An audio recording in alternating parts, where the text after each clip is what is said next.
Hello दोस्तों, welcome to C I T C N पे आप सभी का स्वागत है। कैसे आप सभी? उम्मीद करता हूँ अच्छे होंगे, पढ़ाई कर रहे होंगे। चलिए शुरू करते हैं आज का सेशन। देखिए, आज के सेशन में ये सेशन उनके लिए है जिनको इस जैसे विधि विज्ञान प्रयोगशाला के बारे में और उसके सलेबस के बारे में और कहाँ से पढ़ें, क्या पढ़ें, इसके बारे में कन्फ्यूजन है, उनके लिए है। ठीक है, और सभी के लिए जो समझ गए हैं उनके लिए नहीं है। ठीक है, तो योग्यता क्या रहेगी, इसमें बहुत बड़ा कन्फ्यूजन है। जैसे योग्यता, बहुत लोग हैं जो जैसे फिजिक्स से बीएससी किए हुए हैं, मैथ से बीएससी किए हुए हैं। ठीक है, किसी का मैथ फिजिक्स है, किसी का केमिस्ट्री है, तो उनको ये नहीं समझ में आ रहा है कि कौन भर सकता है। तो पहली बात तो एक सामान्य बात चीज़ें समझ लीजिए। पहली लाइन याद रखिएगा जो मैं बोलने जा रहा हूँ, वो ही सबसे ज़्यादा इम्पोर्टेंट है। उसके बाद तो फिर और सब भी चर्चाएँ कर दूँगा। देखिए, जिनका ग्रेजुएशन में फिजिक्स रहा है सब्जेक्ट में, मेन फिजिक्स सब्जेक्ट में रहा है, और सब्जेक्ट में फिजिक्स है और उसके मतलब उसी फिजिक्स में कई पार्ट में वो डिवाइड हुआ है। ठीक है, उसमें से कोई भी है, अगर फिजिक्स है तो आप ये फॉर्म भर सकते हैं। बायो है, बायो कई पार्ट्स में डिवाइड हुआ है। ठीक है, अभी उसके पार्ट के बारे में बात करूँगा, लेकिन अगर है आपके ग्रेजुएशन में तो आप भर सकते हैं। कंप्यूटर साइंस है तो आप फॉर्म भर सकते हैं। ठीक है, रसायन शास्त्र है, केमिस्ट्री है, तो आप भर सकते हैं। अगर 3 साल आप किसी भी, चाहे अगर 3 साल आपने बायो से ग्रेजुएशन किया है, केमिस्ट्री से किया है या फिजिक्स से किया है, मैथ छोड़कर, अगर इनमें आपको ये तीनों हैं आपके, तो आप फॉर्म भर सकते हैं। ठीक है, बाकी बचे जो टेक्निकल हैं उसमें याद रखिएगा, मैकेनिकल और इलेक्ट्रॉनिक्स के जितने भी पार्ट्स आते हैं, जैसे इलेक्ट्रिकल इलेक्ट्रॉनिक्स हो गया, इलेक्ट्रॉनिक्स मशीन हो गई, ये सारी चीज़ें जितनी भी हैं उनमें आपको क्या है, ये फॉर्म भरने को मिलेगा। आप वैलिड हैं, आप मत सोचिए कुछ, फॉर्म को भर दीजिए। देखिए, अभी मैं चल के उसके बारे में चर्चा कर देता हूँ कि आपको कैसे वहाँ पे फॉर्म भरना है। आइए देखिए,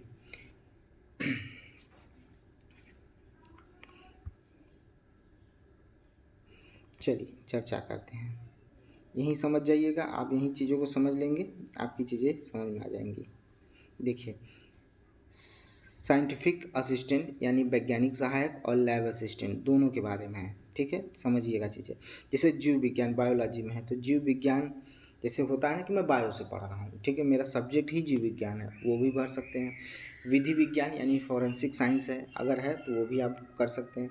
जैव प्रौद्योगिकी है, ठीक है, जैव प्रौद्योगिकी का मतलब है बायोटेक्नोलॉजी हो गई, तो भी आप भर सकते हैं। जैसे बी फार्मा हो गया, आप भर सकते हैं, ग्रेजुएशन है तो आप भर सकते हैं।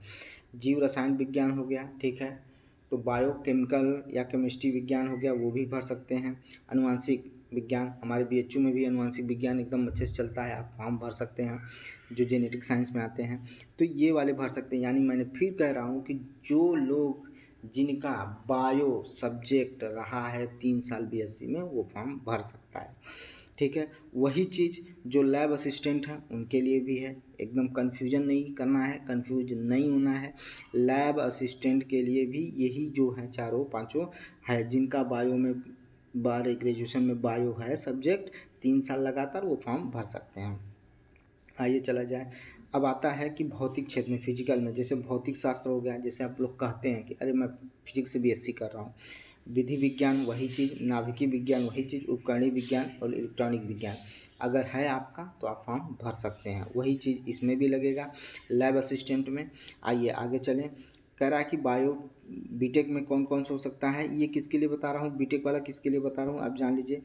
बीटेक में अगर ये बीटेक के इतने जितने, जैसे instrumental engineering, electrical engineering, electronics engineering, civil engineering और मैकेनिकल इंजीनियरिंग, ये अगर आपके पास है पांचों, तो ये सिर्फ साइंटिफिक या कहा जाए कि वैज्ञानिक सहायक के लिए है। ठीक है, समझ में आई बात, वैज्ञानिक सहायक के लिए। लेकिन अगर लैब असिस्टेंट की बात करें तो लैब असिस्टेंट्स में ये दो हटा दीजिए, सिविल इंजीनियरिंग और मैकेनिकल इंजीनियरिंग हटाकर बाकी जो तीन है, इंस्ट्रूमेंटल इंजीनियरिंग, इलेक्ट्रिकल इंजीनियरिंग और इलेक्ट्रॉनिक्स, ये तीन किसके लिए है, लैब असिस्टेंट के लिए। और ये पाँचों जो है किसके लिए है, तो आपका वैज्ञानिक सहायक के लिए है। पांचों वैज्ञानिक सहायक के लिए है और तीन जो है लैब असिस्टेंट के लिए है।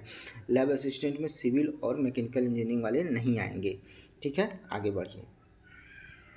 अब आते हैं, किस पे बात करते हैं, साइंटिफिक असिस्टेंट वैज्ञानिक सहायक और लैब असिस्टेंट रसायन शास्त्र में।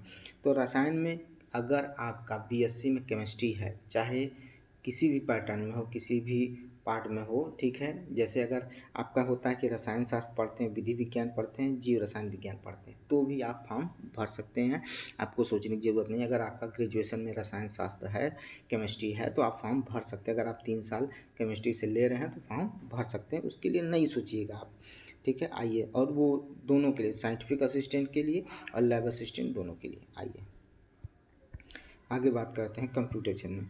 देखो भाई, साइंटिफिक असिस्टेंट, वैज्ञानिक सहायक और लैब असिस्टेंट कंप्यूटर विज्ञान क्षेत्र में, तो एक चीज़ याद रखिएगा, ग्रेजुएशन इन कंप्यूटर साइंस, इसका मतलब समझते हैं। अगर आपने ग्रेजुएशन किया है कंप्यूटर साइंस में, चाहे वो बीटेक हो, चाहे वो बीएससी हो, ठीक है, चाहे वो किसी भी तरह का आपका अगर ग्रेजुएशन लिखा है कि नहीं आपने कंप्यूटर साइंस से ग्रेजुएशन किया है, तो आप फॉर्म भर सकते हैं। उसके लिए आप तनिक भी आप सोचने की ज़रूरत आपको नहीं है। या तो आप क्या है, ए लेवल का डिप्लोमा लिए हों तो भी आप फॉर्म भर सकते हैं। ग्रेजुएशन किसी से भी किए हों, लेकिन कंप्यूटर में ए लेवल का डिप्लोमा किए हैं तो आप फॉर्म भर सकते हैं। आपके लिए सोचने की ज़रूरत नहीं है, ठीक है। ये रही चीज़ें।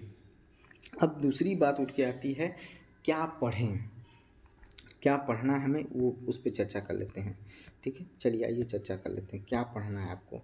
देखिए याद रखिएगा, ये जो वैकेंसी है, ये वैकेंसी यूपी की वैकेंसी है, ठीक है, यूपी की वैकेंसी है।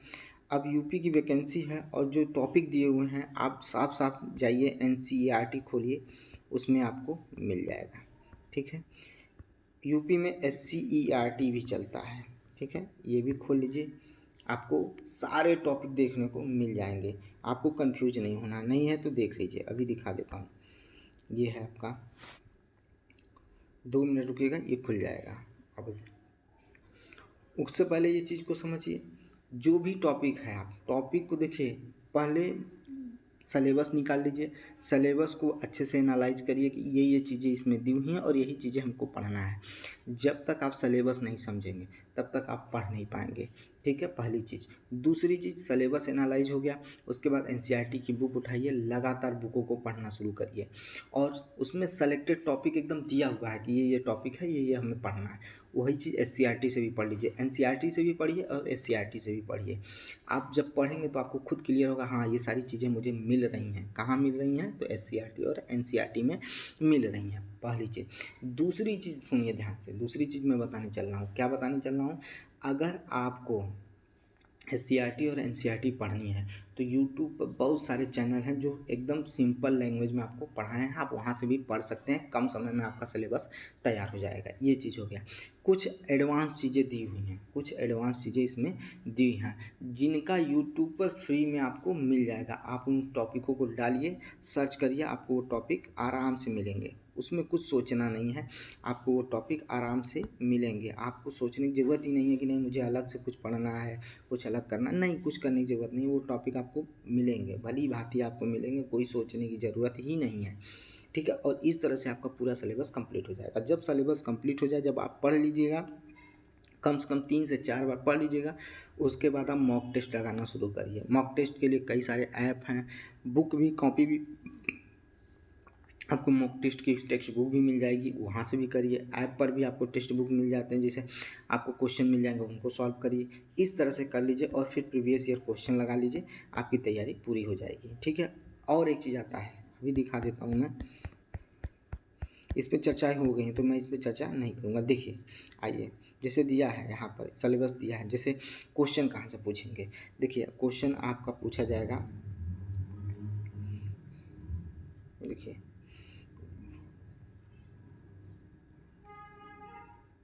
ये है, चलिए चर्चा करें। देखिए कह रहा है कि भौतिकी से क्वेश्चन पूछेगा। कितने क्वेश्चन पूछेंगे? 10 क्वेश्चन पूछेंगे, 10 अंक के। रसायन विज्ञान के भी 10 क्वेश्चन पूछेंगे, 10 अंक के। जीव विज्ञान के क्वेश्चन पूछेंगे, 10 अंक के, 10 क्वेश्चन। गणित का पूछेगा 10 क्वेश्चन। फिर फॉरेंसिक साइंस, ये थोड़ा सा अलग है, ये थोड़ा सा अलग है।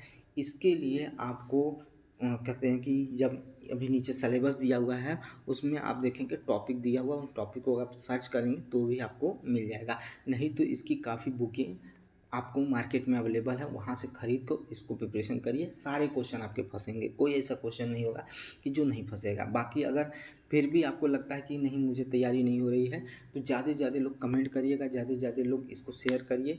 अगर आप एग्री होंगे तो मैं इसको ज़रूर पढ़ाऊँगा, ठीक है। ये चीज़ हो गई। अब आते हैं कंप्यूटर ICT आप पढ़े हैं, इसके बारे में चर्चा करने की ज़रूरत ही नहीं है। लेकिन अगर फिर भी लगता है कि आप नहीं पढ़े हैं तो यूट्यूब पर चले जाइए, ICT डालिए। कई ऐसे यूट्यूब चैनल हैं जिन्होंने पूरी तरह से ICT को डिटेल में पढ़ाया है, शार्ट की पढ़ाया है, कौन से एप्लीकेशन यूज होते हैं, कंप्यूटर का जनरेशन कौन सा है, अभी AI किस तरह से काम कर रहा है, ठीक है, क्लाउड कंप्यूटिंग क्या होती है, ठीक है, जितने भी आपके कंप्यूटर से संबंधित चीज़ें हैं वो सब आपको मिल जाएगा, यूट्यूब पर पढ़ लीजिएगा। बाकी बचा उत्तर प्रदेश, आप सुबह उठिए, करंट अफेयर देखिए, यूपी के स्पेशल करंट अफेयर डाल के देखिए, सारे यूट्यूब पर करंट अफेयर आपको यूपी के मिल जाएंगे, आप उनसे पढ़ लीजिए।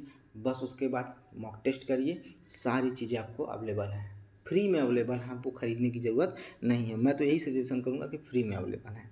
आइए आगे चलते हैं। अब देखिए यहाँ से भौतिकी, मात्रक एवं विमाएँ क्लास 9 में है, NCERT के है, देख लीजिएगा।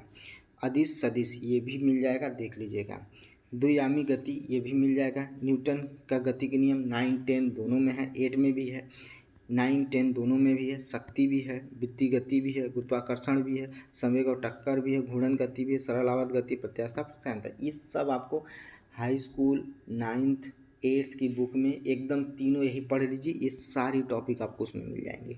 आप देखिएगा NCERT और SCERT की बुक उठा के।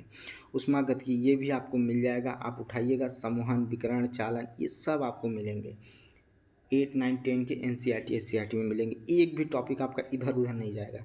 उसका तरंग और ध्वनि आप उठाइए बुक, अगर ना मिले तो मुझसे कहिएगा, सारी क्वेश्चन मिलेंगे, सारे टॉपिक एकदम सरल शब्दों में मिलेंगे। आइए, ये हो गया प्रकाश की, परावर्तन, अपवर्तन, ये सब आपको मिलेंगे। आपको कहीं से भी सिलेबस या कोर्स खरीदने की ज़रूरत नहीं है, आपको सब यूट्यूब पर भी फ्री मिलेगा। NCERT भी में आपको एकदम पढ़ाए हैं अच्छे से, आप वहाँ से देख लीजिए, पढ़ लीजिएगा। विद्युत चुंबकत्व ये भी आपको मिल जाएगा, आप आराम से पढ़ सकते हैं। आइए आगे चलते हैं। इलेक्ट्रॉनिक्स, जैसे इलेक्ट्रॉनिक्स में दिया है, ठीक है, रेक्टिफायर, एम्पलीफायर, आप डालिए तो सही, यूट्यूब पे सर्च करिए, एकदम डिटेल से बताया गया कि अर्धचालक क्या होता है, सेमीकंडक्टर क्या होता है, डायोड क्या होता है, ट्रांजिस्टर क्या होता है, सब आपको मिलेंगे, ठीक है। आधुनिक भौतिकी में ये सब आपको मिलेगा। बोहर मॉडल, ठीक है, परमाणु संरचना, ये क्लास 9 के नाभिकीय विक्रियाएँ 9, 10 की बुक में आपको देखने को मिलेगा। फिर उसके बाद आपका विकिरण भी मिलेगा, ठीक है। उसके बाद आपका अब आता है फोरेंसिक अनुप्रयुक्ति, ठीक है, भौतिकी, ये आपको ये इसके बेसिक चीज़ें भी NCERT में हैं। थोड़ा सा जब आपको लेवल ऊंचा करके पढ़ना होगा तो वो चीज़ें आपको सर्च करनी पड़ेंगी, आप सर्च कर लीजिएगा, आपको लेवल थोड़ा सा लेवल हाई मिल जाएगा, आप पढ़ सकते हैं। ये भी आपको मिल जाएगा पढ़ने के लिए, ठीक है। रसायन विज्ञान में देख लीजिए, रसायन विज्ञान में, ठीक है, परमाणु संरचना देखने को मिलेगा, कार्बनिक रसायन भी आपको देखने को मिलेगा, ठीक है। ये सब आपको सारी चीज़ें बुकों में अवेलेबल है, ठीक है। पीरियोडिक टेबल नहीं है, ठीक है। उसके बाद क्लास 8 या 9 में देखिएगा, अम्ल क्षार बेस दिया हुआ है, यानी एसिड बेस सॉल्ट दिया हुआ है, ठीक है। और अकार्बनिक गुणात्मक अकार्बनिक पदार्थों के बारे में भी पता चल जाएगा आपको। उसके बाद ये भी चीज़ें आपको थोड़ी सी सर्च करनी पड़ेंगी, नहीं तो ये भी pH मापन आपको नहीं पता है, दिया हुआ है, आप पढ़ सकते हैं, ठीक है। आइए अब आता है यही चीज़, जैसे फॉरेंसिक अनुप्रयोग, ये भी आपको क्या होगा, थोड़ा सा खोजिए कैसे होता है, आगजनीय अन्वेषण क्या होता है, एल्कोहल आकलन क्या होता है, विस्फोटक अवशेषण क्या होता है, ये भी सब चीज़ें आपको मिलेंगी। अगर नहीं मिलेंगी तो आप ज़्यादा से ज़्यादा लोग सर्च करेंगे और ज़्यादा से ज़्यादा लोग शेयर करेंगे और कमेंट करेंगे तो मैं इसको ज़रूर पढ़ा दूँगा, ठीक है। उसके बाद ये बायो में आप पढ़े हैं, प्रोटीन क्या होता है, एंजाइम क्या होता है, कार्बोहाइड्रेट, ये हमारे भोजन का सबसे बेसिक चीज़ है, इसी से हमें पोषक तत्व प्राप्त होते हैं, जिससे हमारी वृद्धि, प्रोटीन से हमारी वृद्धि, हमारे शरीर का क्या होता है, वृद्धि और स्वास्थ्य होता है, ठीक है। कार्बोहाइड्रेट से हमें ऊर्जा मिलती है। एंजाइम क्या करता है, भोजन या रासायनिक कार्यों को क्या करता है, बढ़ा या घटा देता है, ठीक है। लिपिड क्या करता है, ये पौधों में पाया जाता है। विटामिन क्या करता है, आपको पता है कि रोग प्रतिरोधक क्षमता को बढ़ाता है, ठीक है। न्यूक्लिक अम्ल आपको पता है भोजन में पाया जाता है, ठीक है। उपापचय की मूल बातें आपको पता है, ठीक है। पर्यावरण, जल प्रदूषण, वायु प्रदूषण ईवीएस में मिल जाएंगे क्वेश्चन, ठीक है। उसके बाद उपकरण विज्ञान, ये सब चीज़ें भी आप पढ़े हैं, थोड़ा सा सर्च करेंगे मिल जाएगा। उसके बाद कोशिका जीव विज्ञान, सेल के बारे में पढ़ना है, अनुवांशिक के बारे में पढ़ना है, ठीक है। उसके बाद आणविक जीव विज्ञान के बारे में डीएनए पढ़ना है, डीएनए क्या होता है, आरएनए क्या होता है, ठीक है। प्रोटीन में 50S 70S 80S क्या होता है, ये सब चीज़ें मिलेंगी। पाचन तंत्र के बारे में पढ़ना है, मानव के रक्त के बारे में पढ़ना है, ठीक है। उसके बाद सूक्ष्म जीव बैक्टीरिया के बारे में पढ़ना, फफूंद के बारे में पढ़ना है, प्रतिरक्षा के बारे में पढ़ना है, ठीक है। ये सब चीज़ें आपको मिलेंगी, ठीक है। जैव रसायन फोरेंसिक विज्ञान में भी आपको डीएनए में पढ़ना है, सब पढ़ना है। अब आ जाइए गणित में, संख्या पद्धति क्लास 9 के बुक में, 8 के बुक में मिलेगा, सरलीकरण मिलेगा, एचसीएफ और एलसीएम मिलेगा। ये सारी चीज़ें आपको यूट्यूब पर फ्री मिलेंगी, एनसीईआरटी में भी मिलेंगी पढ़ने के लिए। बीजगणित आपको मिलेगा, एपीजीपी सीरीज मिलेंगी, ठीक है। उसके बाद ज्यामिति क्षेत्रमिति पढ़ने को मिलेगा, 2D 3D आपको देखने को मिलेंगे, ठीक है। समझ में आया, सांख्यिकी माध्य माध्यिका, ठीक है। ये सारी चीज़ें आपको देखने को मिलेंगी। कोडिंग डिकोडिंग देखने को आपको मिलेगा, यूट्यूब पे सर्च करिएगा, ब्लड रिलेशन देखने को मिलेगा, डायरेक्शन देखने को मिलेगा, ठीक है। कथन और निष्कर्ष तो सबसे सरल है, आप पढ़िएगा आराम से आपका आएगा। थोड़ी सी प्रॉब्लम आपको इसमें बैठक में होगी, बैठक व्यवस्था में होगी बस, और कहीं भी आपको दिक्कत नहीं होने वाली है, ठीक है। उसके बाद ये आपको पढ़ना है, उन्नत विषय पढ़ना है, ठीक है। उसके बाद आ जाइए, ये देखिए ये भी फॉरेंसिक वाला है, ठीक है। ये सारी चीज़ें देखेंगे आपको मिलेगा। ये थोड़ा सा अलग है, इसको आपको थोड़ा सा सर्च करके पढ़ना होगा, नहीं पढ़ पाएंगे मुझे बताइएगा, मैं इनको पढ़ाऊँगा। कंप्यूटर के बारे में मैंने अभी चर्चा की थी, कंप्यूटर का इतिहास पढ़ना, सूचना तकनीकी पढ़ना है, इंटरनेट वर्ल्ड वाइड वेब को पढ़ना है, इतिहास पढ़ना, परिचय पढ़ना है। उसके बाद हार्डवेयर सॉफ्टवेयर क्या होता है, इनपुट आउटपुट मशीन क्या होती है, इंटरनेट प्रोटोकॉल क्या होता है, ठीक है। आईटी गैजेट क्या होते हैं, ईमेल क्या होता है, प्रिंटर क्या होता है, प्रोसेसिंग क्या होता है, ऑपरेटिंग सिस्टम क्या होता है, ये सब आप पढ़े हैं और पढ़ लीजिएगा, हो जाएगा, ठीक है। ये सारी चीज़ें आपको मिलेंगी। अब लास्ट बचता है ये बचता है, इसके बारे में अगर चर्चा करें तो सुबह उठकर करंट अफेयर पढ़िए, स्पेशल यूपी करंट अफेयर पढ़िए, आपको सारी क्वेश्चन आराम से, इनके सब क्वेश्चन आपको मिल जाएंगे, बड़े आराम से आप पढ़ने जाएंगे।